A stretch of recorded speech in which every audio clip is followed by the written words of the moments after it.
To set a stop limit order on the Charles Schwab app, follow these steps. First, tap on the trade option and select all-in-one trade ticket. Second, search for the stock you want to sell.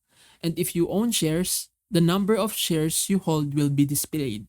Next, under Action, select Sell, and then enter the quantity of shares you want to sell, and then set the order type to stop limit. Enter a stop price below the current market price. This is the price that will trigger the sale. Set a limit price at or below the stop price.